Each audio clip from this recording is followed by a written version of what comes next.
एक बार की बात है, एक बार एक अध्यापक एक संपन्न परिवार के शिष्य के साथ कहीं जा रहे थे। तो उस शिष्य को कुछ मजाक सूझी क्योंकि उसको रास्ते में किसी गरीब मजदूर के जूते दिखाई दिए। उसने अध्यापक से कहा, गुरुजी अगर हम इन जूतों को छुपा दे तो कितना मजा आएगा। देखते हैं कि मजदूर पर इसका क्या असर पड़ता है। अब उसको तो मजाक सूझ रहा था, लेकिन गुरुजी ने कहा कि नहीं, गरीब इंसान के साथ इस तरह का भद्दा मजाक करना ठीक नहीं है। उसने कहा, क्यों ना हम इन जूतों में कुछ सिक्के डाल दें और देखें कि इसका इस गरीब मजदूर पर क्या प्रभाव पड़ता है।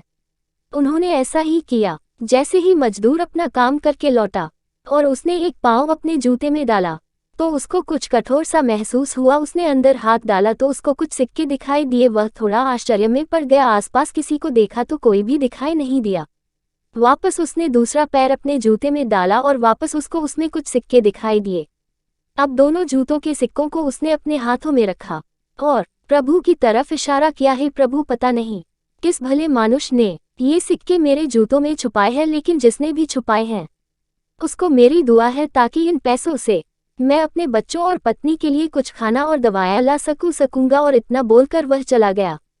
इस बात को शिष्य और अध्यापक दोनों सुन रहे थे। अब अध्यापक ने शिष्य से पूछा कि अब तुम मुझे बताओ कि तुम्हें कैसा महसूस हुआ, तुम्हारी पहले वाली मजाक या मेरा ये तरीका। तो उसने कहा कि गुरुजी मैं आपसे क्षमा चाहता हूँ।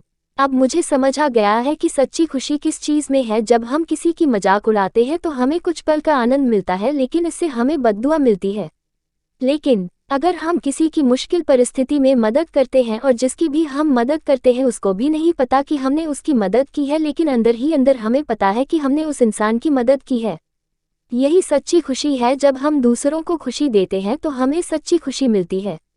इसी तरह खुशियाँ बांटते रहिए, लोगों की मदद करते रहिए और दान करते रहिए जिसके भी आप काबिल हो। जितना भी आपसे बन पड़े दान करें, लेकिन दान जरूर करें। इसका मतलब यह नहीं है कि आपको कंपलसरी या अनिवार्य रूप से इतने रुपए दान करने ही चाहिए, क्योंकि हर किसी की ज़रूरत अलग अलग हो सकती है। अगर आप किसी को पैसों का दान नहीं कर सकते तो कम से कम चीज़ों का दान तो कर ही सकते हैं। मुझे पूरी उम्मीद है कि यह हार्ट टचिंग स्टोरी आपको ज़रूर अच्छी लगी होगी।